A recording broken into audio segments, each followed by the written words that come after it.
गोरपडा माता, सर्व सन्मान्य उपस्थिती, एकच महिला आहे तिकडं मंचावर म्हणून सुनीताताईंचं नाव घेतो, बाकी सर्व पुढं बसलेल्या मंचावरचं म्हणतो. कारण आता नवरात्रामध्ये मातृशक्तीचा आदर केला पाहिजे म्हणून घेतलं. मागं तुमच्या प्रतिनिधी बसल्यात ते बघितलं मंचावर. सर्व सन्मान्य उपस्थित बंधू आणि भगिनी, खरं तर दऱ्याखोऱ्यामध्ये राहणारे आपण काही जास्त बोलणार नाही. मी 1-2-3 मिनिटांमध्ये माझं भाषण संपवतो. आपण दऱ्याखोऱ्यामध्ये राहणारे आदिवासी असतील, बिगर आदिवासी असतील, सगळे सह्याद्रीच्या कुशीत राहतो. जगापासून आपण अंतर ठेवून राहिलो, मागं राहिलो होतो. आणि म्हणून लोक जे पुढे गेलेत त्यांच्या बरोबरीनं आपण आलं पाहिजे, हा आपला सगळ्यांचा प्रयत्न होता. आणि त्या दृष्टीनं आपल्या स्तरावर आपण प्रयत्न करत होतो. शेती व्यवसाय करत, वन उत्पादनांची गोळा करून ते विकणं असेल, दूधधंदा असेल, असा आपल्या आपल्या स्तरावरचा आपला प्रयत्न. आणि शासन नावाची व्यवस्था स्वातंत्र्यानंतर निर्माण झाली आणि त्या व्यवस्थेच्या माध्यमातून मागे राहिल्यांचा विकास, या भूमिकेतून आपलं सगळं काम चालू आहे. आणि मग आपल्याला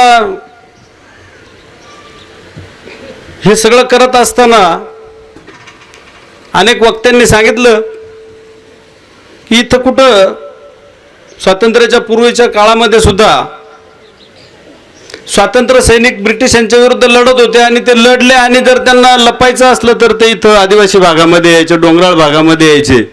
आणि आमच्या आदिवासी बांधवांनी त्यांना महिने वर्ष सांभाळलं, जीव खाऊ घातलं. अशा प्रकारचा आमची संस्कृती. आमच्याकडे काही नसेल खायला द्यायला, आमच्या चटणी मिरचीतली भाकरीतली भाकरी आम्ही त्यांना दिली आणि देश स्वतंत्र करण्यासाठी मदत केली. हा आमचा आदिवासी बांधवांचा इतिहास. त्याच्यानंतर मध्ये सावंत साहेब आम्हाला चर्चेमध्ये सांगतात बी.के. देशमुखांना सभापती करायचं होतं. काँग्रेस आणि कम्युनिस्टांची लढाई झाली. त्या गाडीला आडवे पडले नवलेवाडीवाले. त्यांना 6 महिन्याची का वर्षभराची शिक्षा लागली. गाडीला आडवे पडले, सरकारी कामात अडथळा आणला. एक आदिवासी माणसाला सभापती करायला एक बिगर आदिवासी माणूस जेलमध्ये जायला तयार झाला. नवले साहेबांच्या घरातला माणूस, आजोबा. अशा प्रकारचे कुठेही दरी नसलेली, मतभिन्नता नसलेली, एकमेकावर अवलंबून असणारे, संख्येमध्ये काय फार फरक नाही आदिवासी बिगर आदिवासी, जवळजवळ समसमान आहोत आपण. परंतु कुठेही दरी नाही. शेतकरी असला तर सगळे आमचे आदिवासी बांधव त्यांच्याकडे कामाला येतात आणि आम्हाला शेती करायची असली तर त्यांच्याशिवाय तरुणोपाय नाही. बरं, आम्ही काय भांडण करून कुठं काय दुसरीकडे जाणार आहे असं पण नाही. समजा आता तेढ निर्माण केली नवले साहेब आणि भांडण लावलं आणि झालं बाबा काहीतरी, बी.जे. देशमुख शेती सोडून दुसरीकडे जाणार आहे ना आपण कुठंतरी दुसरीकडे जाणार नाही, इथंच राहणार आहे. कोणी भारतात राहणार नाही, कोणी पाकिस्तानमध्ये जाणार नाही. मग गुन्ह्या गोविंदाने सगळे लोक नांदत असताना आणि विकासाची खरी भूमिका असताना सगळ्यांनी परिवर्तनाची गोष्ट केली. पांडे साहेबांनी सगळे 25-30 वर्ष ज्यांच्या मागे राहिले, लोकांना वाटलं यांच्याकडून काही परिवर्तन होत नाही, पाहिजे त्या दराने होत नाही. लोक परिवर्तनावर आले, त्यांच्यावर नाराज झाले होते लोक, राग आला होता लोकांना. आणि त्या रागाच्या भरामध्ये परिवर्तन झालं.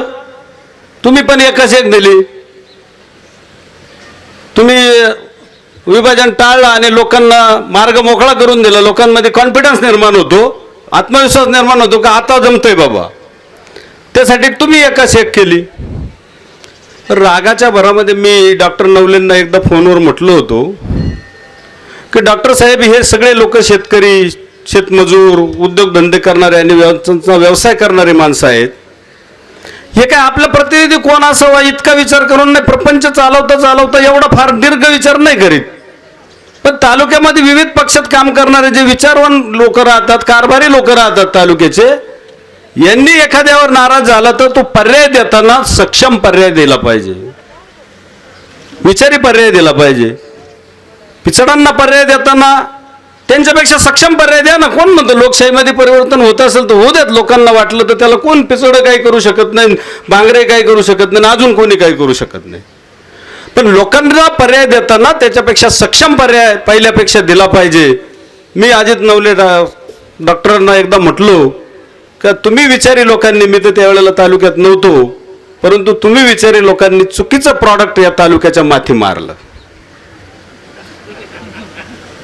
असं वाटत आहे ना आता. हे मी त्यांना 2-3 वर्षापूर्वीच म्हणलं. तुमच्या या विचारी लोकांचं काम होतं की कशा पद्धतीचा माणूस आपण दिला पाहिजे, याला पर्याय कशा पद्धतीचा असला पाहिजे. आणि मग त्याचे फळं आता आपण सगळे भोगतोय वक्त्यांच्या भाषणामध्ये किंवा आपण तुम्ही ऐकताय. आणि मग काहीच काम करायचं नाही. ते प्रशासनातलं काही समजत नाही, सरकार चालवायचं समजत नाही, मुंबईला जाऊन काय करायचं ते समजत नाही. आणि मग काय करावं लागतं, मग दुसरं हत्यार वापरावं लागतं. ज्या वेळेला मी कुचकामी असतो, काही कामाचा नसतो, तेव्हा मग मी दुसऱ्या हत्याराचा वापर करतो. मग समाजामध्ये भांडणं लागले पाहिजे, जातीमध्ये भांडणं लागले पाहिजे, धर्मामध्ये भांडणं लागले पाहिजे. आणि मग ते काम यांच्यात भांडणं लावून माझा स्वार्थ साधून घेतला पाहिजे. अशा प्रकारची भूमिका हे घेणं सोपं आहे. अजित नवलेंच्या कार्ल मार्क्सने त्यांनी सांगितलंय, धर्म आफूची गोळी आहे. विभाजन आणि हा संघर्ष केला की माणसं बधीर होतात. आणि मग बधीर झाले का ते काही विचार करीत नाही. पोराचा प्रश्न आहे, नोकरीचा प्रश्न आहे, का उद्योग आहे, का रस्ता नाही, का पाणी नाही, का आरोग्य नाही, या कोणत्याच गोष्टीचा विचार करीत नाही. ती आफूची गोळी मिळाल्यावर. हा आपला बहादरगडी तुम्ही आम्ही सगळ्यांनी निवडून दिलेला, ही आफूची गोळी आपल्याला द्यायला लागला. आणि मग यांनी सांगितलं आदिवासी दिन असू देत, असलंच पाहिजे. आदिवासी दिन युनोनी साजरा केला. कशासाठी साजरा केला, का आमचे मागे राहिलेले बांधव पुढे आले पाहिजे. त्या दिवशी काहीतरी संकल्प झाला पाहिजे, विकासाचा संकल्प झाला पाहिजे, काही योजना तयार झाल्या पाहिजे. त्या योजनेवर कालमर्यादेत काम झालं पाहिजे. 1-2 वर्ष, इतक्या दिवसात आम्ही इथपर्यंत येऊ. आणि बाकीच्या बांधवांबरोबर आमचा आदिवासी बांधव आला पाहिजे. त्यांच्या काही सांस्कृतिक गोष्टी असतील त्यांचं प्रदर्शन झालं पाहिजे, ते बाकीच्या समाजाला कळलं पाहिजे. त्यांच्यातल्या चांगल्या गोष्टी आम्हाला घेता आल्या पाहिजे, आमच्या चांगल्या गोष्टी त्यांच्याकडे गेल्या पाहिजे, देवाणघेवाण झाली पाहिजे. याच्यासाठी आदिवासी दिन साजरा करायला सांगितलं सगळ्यांनी एकत्र येऊन. मग त्याच्यात काय, ते कान फाटेपर्यंत ते डीजे वाजवण्यात काय मजा आहे. आजूबाजूचे सगळे डॉक्टरांचे दवाखाने, नवीन पोरग जन्माला आलं त्याचे कान बधीर, ते तुमच्या आदिवासी दिनात वाजतात म्हणून नाही, ते आमच्या वरातीत वाजू देत नाही, तर कोणत्याही यात्रेत वाजू देत. ती चुकीची गोष्ट आहे, त्याला आपण चुकीचं म्हणलं पाहिजे. बरं, मग हे झाल्यावर तुम्ही मिरवणूक झाली, 7-8 तास लाईट बंद केली, त्या काठ्यांनी ते तारांना धक्के लावायचे, लाईट बंद झाली. आणि मग तुम्ही शेवटला संदेश काय देणार लोकांना. तरुण लोक जमा झालेत, तरुणांना काहीतरी संदेश दिला पाहिजे.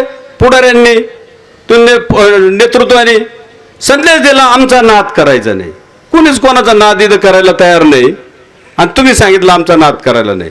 म्हणजे समाजामध्ये दुही पाडण्याचं आणि आपली पोळी भाजून घेण्याचं काम ज्या वेळेला व्हायला लागतं आणि विकास बाजूला पडतो, जे प्रश्न सांगितले ज्याच्यावर चर्चा व्हायला पाहिजे, आमच्या आदिवासी बांधवाच्या मुलाचा शिक्षणाचा प्रश्न सुटला पाहिजे, आरोग्याचा. आमच्याकडे पूर्वी आमच्या लहानपणी पाहायचं कुतुळला लोक ती झुळी करून पेशंट आणायचे, ते प्रश्न सुटले पाहिजे. कोणतं ते रुग्णालय काढणार होते, ते मी मुंबईला त्यांच्याबरोबर 4-6 वेळा गेलो होतो, तेव्हापासून नाचत होते ते. कोणाच्या कारकुनाशी कसं बोलायचं, डेस्क ऑफिसरशी रामहरी कसं बोलायचे तेच कळत नाही काही. कधी ते ग्रामीण रुग्णालय काय नाही, कशातच काही नाही. या अशा पद्धतीचं ग्रामीण रुग्णालय नाही, ते काय MIDC नाही, पर्यटनाला एवढा वाव आहे तर त्याच्यावर चकार शब्द नाही, विकासाची दृष्टी नसणार आहे, त्याच्यातली काही माहिती नसणार आहे. प्रश्नांची जाण असावी लागते, ते सोडवायचं ज्ञान असावं लागतं, समाजाबद्दलची कळकळ असावी लागते, त्याच वेळेला त्या गोष्टी होतात. आणि ह्या कोणत्याच गोष्टी नसल्यामुळं समाजामध्ये भेद पाडून आतापर्यंत आपला इतिहास तालुक्याची विण मोडण्याचं, दोन्ही समाजामध्ये सगळ्या समाजामध्ये एकता आहे, कुठं काही वाद नाही, आणि त्या वादाचा प्रादुर्भाव करून द्यायचा आणि मग त्याच्यातून आपली पोळी भाजायची, अशा प्रकारची भूमिका घेतल्या काही लोक घ्यायला लागले. लोकप्रतिनिधी म्हणून त्यांची जबाबदारी आहे, त्यांनी ती जास्त पद्धतीनं पार पाडायला पाहिजे, परंतु ते चुकीच्या पद्धतीनं पार पाडतायत. असं लक्षात आल्यावर ही गोष्ट डॉक्टर नवले साहेब त्यांचे मित्र होते, ते कायम आमच्यात त्यांच्यातला समेट घडवून आणण्याचा प्रयत्न करत होते पहिल्यापासून. आता आपल्याला हे काय जुळून देत नाही, हे समाजाचं नुकसान करणारं प्रॉडक्ट आहे, तर हे प्रॉडक्ट बदललं पाहिजे या मतावर डॉक्टर साहेब तुम्ही पण आलात. या सगळ्यांच्या वतीनं मी तुम्हाला मनापासून धन्यवाद देतो. विचारी लोकांनी पहिलं काम केलं पाहिजे. थोडासा माझ्या दृष्टीने डॉक्टर अजित नवलेंना उशीर झाला असं माझं, प्रेमापोटी झाला असेल कशापोटी, परंतु आता नक्की ठरलंय बदल झाला पाहिजे. कारण हे नाहीतर मग संपूर्ण घडी विस्कटून जाईल. अहो तुमच्या इकडचा पाण्याचा प्रश्न आहे, भंडारदरा 1925 पासून वाहते, प्यायला पाणी नाही तुम्हाला. मधल्या काळामध्ये सावंत साहेबांनी या सगळ्या मंडळींनी आंदोलन केलं, काही प्रमाणात पाणी वाटायला आले, पाण्याचं फेरवाटप झालं. अजूनही आमच्या आदिवासी बांधवांना ज्यांच्या समोर धोधो पाणी वाहून जातं त्यांना प्यायला पाणी नाही. आमच्याकडे त्या मुळा खोऱ्यामध्ये पांडे साहेब तुम्ही साईट सुचवल्यात बोलताय, ते बारीक छोटं धरण बांधले, मायनर MI टँक आहे. त्या टँकमधून संगमनेर तालुक्यातल्या कार्यक्षेत्रातल्या गावांना पिण्याच्या पाण्यासाठी नवं पाणी शोधण्याच्या ऐवजी ते पाणी देऊन पिढ्यानपिढ्याचा वाद लावण्याचा कार्यक्रम आमच्या लोकप्रतिनिधींनी सुरू केला आहे. सकाळपासून आम्ही पण 2-3 दिवसापासून फिरतोय. आम्ही आता चास, पिंपळगाव, खांड आणि लिंगदेवच्या सभा उरकून तुमच्या सभेला आलोय. मोठ्या संख्येने प्रतिसाद मिळतोय. गावागावामध्ये ठिपूस राहणार नाही अशा प्रकारची स्थिती आहे. जरा मागोवा घ्या, जरा सर्वे करा, अशा प्रकारची स्थिती आहे. तुम्ही तालुक्याचे लोकप्रतिनिधी आहात, तालुक्याचे मालक नाही. आपल्याला साधू संतांनी शिकवलंय, अहंकाराचा वारा मग लागू नये तरी आज जसा. अरे तुम्ही कारखान्याच्या जनरल मीटिंगमध्ये मी 25 वर्ष राहणार आहे, हे ठरवतील ना 25 वर्ष राहायचं का 5 वर्ष ठेवायचं. 25 वर्ष आमच्या कारखान्याकडे पण नवले साहेब जास्त पैसे झालेत, ते पण मधून मधून उचंबळून येतात. ते कोणाच्या खांद्यावर येतात, तो कोणाच्या कडेवर येतात, तो कुठं काय काय होतंय त्याच्यावर आपण बोलूया. आता स्वतंत्र सध्या बोलायचं नाही. पण पांडे साहेब हे तुम्ही, सुनीताताई तुम्ही आता सुधारवलं पाहिजे ते कारखान्याचे पैसे. एवढे कोण टाटा बिर्लाच्या घरात जन्माला आलेले चेअरमन आहेत मला माहित नाही, कुठून येतात एवढे पैसे एवढे वाटायला. आणि मग हे चुकीच्या पद्धतीनं कामं होत आहेत. अशा पद्धतीनं जर ते चाललं तर मग त्या व्यवस्थेवर बोलावं लागेल. आणि म्हणून ह्या सगळ्या बदललेल्या परिस्थितीमध्ये कुणीतरी पुढे यावं लागतं. कुणीतरी या प्रश्नांची जाण असणारं, ते सोडवायचं ज्ञान असणारं माणसं असावे लागतात. कुणाकडे पाहायचं समाजाने. अशा सगळ्या संभ्रमाच्या अवस्था ज्या वेळेला निर्माण होते त्यावेळेला कोणीतरी पुढे येतं.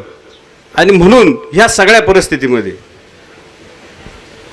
अमितजी भांगरे वयाच्या मानाने लवकर समज आली त्यांना, माझं मत आहे, आणि मग ते पुढं आले. सुनीताताई आम्ही व्हॉट्सअपवर याच्यावर त्याच्यावर पाहतोय, गावगाव फिरतायत, लोकांशी संवाद साधतायत, त्यांचं काम चाललंय. अमितजी भांगरे काहीतरी विचार, आता त्यांनी भाषण केलं, वर्ग 2च्या जमिनी असतील, बुडीत बंधाऱ्यांचा प्रश्न असेल, या प्रश्नावर आमचे लोकप्रतिनिधी काही बोलतच नाही. हे कुणीतरी बोलणार, हे समजण्याचं जाण असणार, ज्ञान असणार, आणि ते पुढे नेण्याची भूमिका असणारे माणसं जिथं आहेत तिथं आपण गेलं पाहिजे. म्हणून अजित नवले साहेब, पांडे साहेब, तुमच्या आघाडीत आमचा पक्ष नाही. आम्ही भारत राष्ट्र समिती तेलंगणाच्या मुख्यमंत्र्यांनी काढलेल्या पक्षाच्या बाजूचे आहोत. तुमच्या महाविकास आघाडीत आम्ही नाही.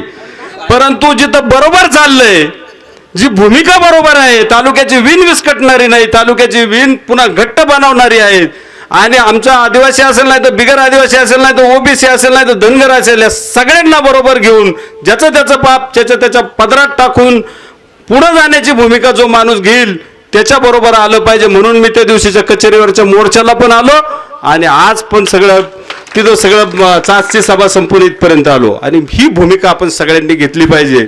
अशा पद्धतीचा विचार आपण सगळ्यांनी केला पाहिजे, तरच आपला तालुका पुढे जाईल. आपण एकमेकांमध्ये वाद करून कुठं एकमेकाला बाजूला कुठं जाणार नाही. आपण जिथं तिथंच जाग्यावर राहणार आहे. तर विनाकारण मन कलुषित करणं, माझ्या स्वार्थासाठी विजय देशमुख काहीतरी सांगेल, भांगरेंच्या स्वार्थासाठी भांगरे काहीतरी सांगतील, असं काम आमदार साहेबांनी करू नये. अशा प्रकारची विनंती आज या घोरपडा देवीच्या प्रांगणामध्ये आपल्या सगळ्यांच्या साक्षीनं त्यांना करतो.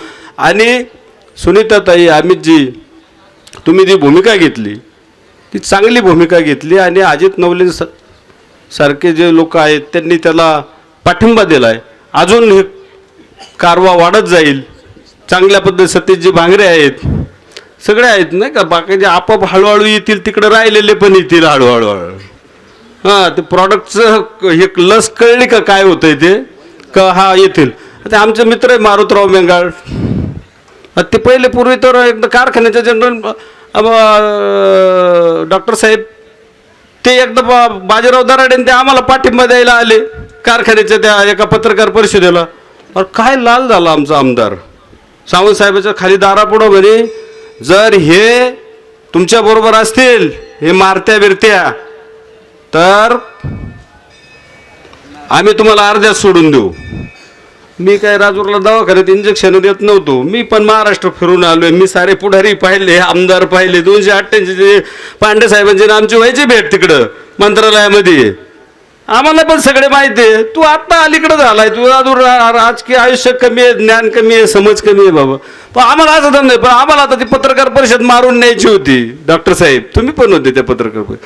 केवळ हा मारुती मेंगाळ आल्यामुळं हा माणूस इतका बिघडला होता, हा बाजीराव दराडे आल्यामुळे इतका बिघडला होता. मला सारखा प्रश्न पडायचा. मी सावंत साहेबांना म्हटलं, हा मारुती मेंगाळ आणि हा बाजीराव दराडे जर एवढे नालायक होते तर यांनी त्याच्या निवडणुकीला याच्या स्टेजवर का बरं घेतले होते बाबा? हे स्टेजवर मला गरज आहे, मला निवडून यायचे, मला आमदार व्हायचे, तेव्हा मला सगळं चालते. तुम्हाला जी आज घाण वाटते ती घाण पण चालते. आणि जेव्हा संधी असेल त्यावेळेला आम्ही तुम्हाला अर्ध्यात सोडून देऊची भाषा करायची. हे आता मारुती मेंगाळांना पण समजलं पाहिजे. आता त्यांना समजलं आमचे बाजीराव दुरुस्त आहेत, पण हे मारुतीराव मेंगाळ हे जर सुधारलेले तर मग समाजाने बी सुधारायची भूमिका घेतली पाहिजे. त्यांना समाजाने बी अंधानुकरण केलं नाही पाहिजे. ते मग आता कोणीतरी सांगितलं की ठाकर समाजाच्या शिक्षणाचं काय आहे, ठाकर समाजाच्या आरोग्याचं काय आहे. मूळ प्रश्नांवर गावागाव जाऊन नाही तर जेवण करून काय होणार आहे, त्यांचे प्रश्न सुटणार आहे का? त्यांना जीव घातलं पाहिजे. मी त्या मागे एका पत्रकार परिषदेत म्हटलं, आमदार साहेब हे आदिवासींचे पिचलेले खांदे पिढ्यानपिढ्या, हे डोंगरात राहिलेले माणसं आहेत, हे वनात राहिलेले माणसं आहेत, यांच्या पिचलेल्या खांद्यांवर नाचण्यापेक्षा त्यांचे खांदे सक्षम करण्यासाठीची भूमिका तुम्ही आदिवासी दिनाच्या निमित्ताने घ्या, अशा प्रकारचं मी भूमिका मांडली होती. ते म्हणले मला पिचलेल्या खांद्यावर बसण्याचा आनंद आहे, पण आता आपण विनाकारण खांद्यावर घेऊ नका, आपण यांना खांद्यावरून खाली टाका कोलांटी उडी करून. हा म्हणजे मग हे जरा ठिकाणावर येतील असं मला वाटतं. लोकशाहीमध्ये अशा प्रकारची चुकीची, आमच्या पिंपळगाव खांडचं पाणी खाली चाललंय, सगळे लोक त्रस्त झालेत. हे म्हणले मी 100% पाणी नेणार. अशा प्रकारची सगळ्या भूमिका, चुकीच्या भूमिका, तालुक्यात वाद निर्माण होणाऱ्या अशा प्रकारच्या भूमिका त्यांच्या सातत्याने राहिल्या. त्याच्यामुळे लोकांमध्ये एकदम त्याच्याबद्दल तीव्र तिरस्कार निर्माण झालाय. आम्ही ती जागृती करतोय. 8 ते 9 ऑगस्टला डॉक्टर साहेब आम्ही सुगाव फाट्यावर रस्ता रोको आंदोलन करतोय. एक 5-6 हजार लोक आम्ही हा नोव्हेंबरला, आणि तिथं सुगाव फाट्यावर येऊन आम्ही रस्ता रोको करू. जोपर्यंत पिंपळगाव खांडचं पाणी खाली जायचं थांबित नाही तोपर्यंत आम्ही रस्त्यावरून उठणार नाही, अशा प्रकारची भूमिका आम्ही घेणार आहोत. त्यासाठी सध्या डॉक्टर साहेब तुम्ही, आमची सगळी तालुक्यातली ही मंडळी, आमच्या सगळ्या या सुखदुःखामध्ये तुम्ही सुद्धा सहभागी झालं पाहिजे. लांब आपल्या या पांडे साहेब काहीतरी 8-9 तारखेला अजितदादा येत आहेत, ते आमच्या पुलाचं उद्घाटन करायला येत आहेत असं म्हटलं, पिंपरकण्याचं आणि कोतुळच्या पुलाचं. मी आता सकाळी चासमध्ये सांगितलं का अजितदादांनी ते धरण वगैरे बांधलं, हे सगळी मंडळी सांगतायत. आता तुम्ही सांगितलं, आम्ही 25-30 वर्ष तुमच्या चुलत्याने सांगितलं, तुम्ही सांगितलं, आम्ही पिचडण साहेबांना मतं दिले. तुम्ही सांगितलं लांबटेनला द्या, आम्ही लांबटेनला दिले. तुम्ही जे सांगितलं त्यांना आम्ही मतं दिले ना आतापर्यंत. मग आता तुम्ही काय धरण बांधलं एक बोळक्यासारखं 500 FCMTचं, आमच्यावर काय मेहरबानी केली का अजितदादांनी? तर तुमच्या काय आमच्या टॅक्सच्या पैशातूनच बांधलं का? तुम्ही काहीतरी तुमच्या इस्टेटीतून बांधलंय का ते? मग ते बांधलेल्या धरणाचं पाणी तुम्ही येताना, आम्ही त्यांना सांगितलं येताना त्या योजनेला स्थगिती देऊन या, त्या 13 गावाच्या पाणी योजनेला तो कागद घेऊन या, आम्हाला दाखवा, तर आमच्या पुलाचं उद्घाटन आम्ही तुम्हाला करून देऊ. नाही तर आमच्या कोतुळच्या एका मातंग समाजाच्या माणसाच्या हाताने आम्ही तो पूल चालू करू. अजित दादा तुम्हाला आम्ही तो पूल चालू करू देणार नाही, अशा प्रकारची आम्ही भूमिका घेतलेली आहे. त्या भूमिकेच्या मागे आपण सगळ्यांनी या एक विनंती या निमित्ताने आपल्याला करतो आणि माझे 2 शब्द संपवतो. धन्यवाद. आपली माणसं आपलं दुकान, श्री स्वामी समर्थ क्लॉथ आणि मॅचिंग सेंटर, तसेच श्री स्वामी समर्थ एंटरप्राइजेस होलसेल कापड दुकान. अकोलेकरांच्या पसंतीस उतरलेलं कापड विश्वातील लोकप्रिय नाव म्हणजे श्री स्वामी समर्थ कापड दुकान. मनमोहक वस्त्रालंकार, वाजवी किंमत आणि विनम्र सेवा. 6 वार साडी, 9 वार sari, Banarasi silk, suiting, shirting, Manchar टोपी, टॉवेल, शाल, नॅपकिन, फेटा, इनरवेअर आदी साहित्य एका छताखाली. लग्न बस्त्यासाठी खास अद्ययावत व्यवस्था तसेच लग्न बस्त्यावर ट्रॉली बॅग फ्री. लहान मुलांच्या असंख्य व्हरायटीजचे मनमोहक कपडे.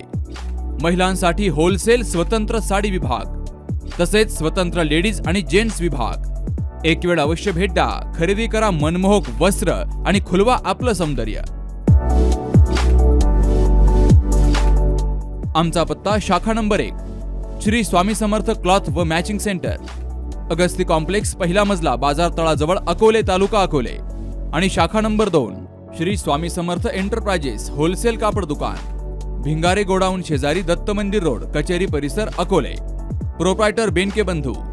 संपर्क 75 88 51 31 33 आणि 024 24 22 33 24.